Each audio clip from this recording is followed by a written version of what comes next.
Bienvenue à notre troisième session du leadership en temps de crise. Dans la gestion stratégique d'entreprise, on parle du fait de juger une décision ou d'évaluer une décision sur trois critères. Quel est l'impact financier de cette décision? Et c'est bien sûr important, le but de l'entreprise. Mais aussi quel est l'impact social à l'intérieur ou l'extérieur de l'entreprise? Et quel est l'impact écologique, l'impact sur la nature? Superbe. Quand on a beaucoup de temps et qu'on peut analyser des décisions en détail, on peut très probablement les équilibrer d'une manière vraiment intéressante. Mais que faisons-nous dans un temps de crise?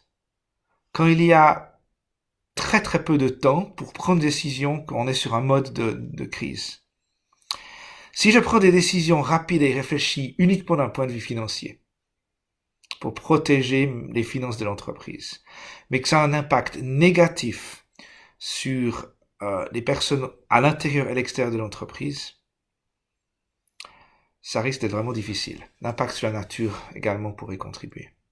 Si je prends des décisions qui ont un très gros avantage écologique, mais un impact négatif sur les finances et les personnes, c'est pas une très bonne idée non plus. Si par contre, je prends une décision qui a un très grand avantage sur les personnes, internes, externes, mais un impact négatif financièrement, et peut-être un impact négatif sur l'écologie, cela est en fait une très bonne idée. Douloureuse mais très bonne. Je m'explique. Parlons de deux groupes de personnes. J'ai toujours parlé de interne et externe. Les clients. De plus en plus, les consommateurs testent nos valeurs.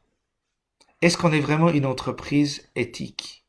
Est-ce qu'on est une entreprise qui a vraiment, qui fait vraiment ce qu'elle dit, qui est vraiment préoccupée du bien-être des gens autour?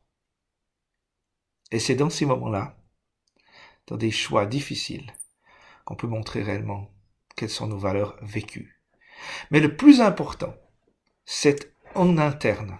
Le personnel, dans un temps de crise, recherche d'être réassuré, recherche d'être mis. Il va nous tester en disant oui, c'est très bien, mais face à ces moments de crise, c'est comme un citron quand il est pressé, le jus va vraiment sortir. Quel est le jus? De quoi notre management, nos leaders sont faits?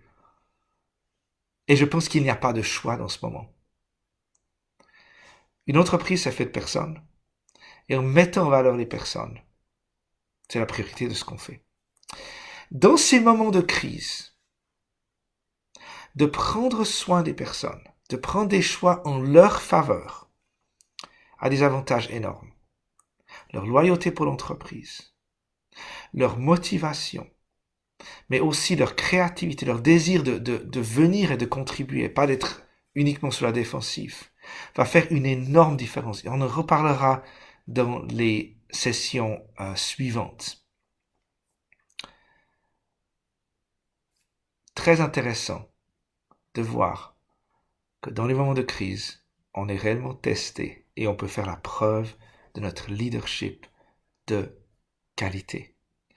Même si cela a un impact financier, en tout cas temporaire. C'est bien sûr des décisions difficiles à prendre, pour être honnête. Et c'est pour cela que j'ai un grand plaisir de vous offrir un coaching de crise pour vous aider à réfléchir sur des décisions, à avoir un partenaire en réflexion, c'est le but du coaching. Et nous avons pris la décision d'offrir à chaque personne qui le désire 45 minutes de coaching par jour, gratuit.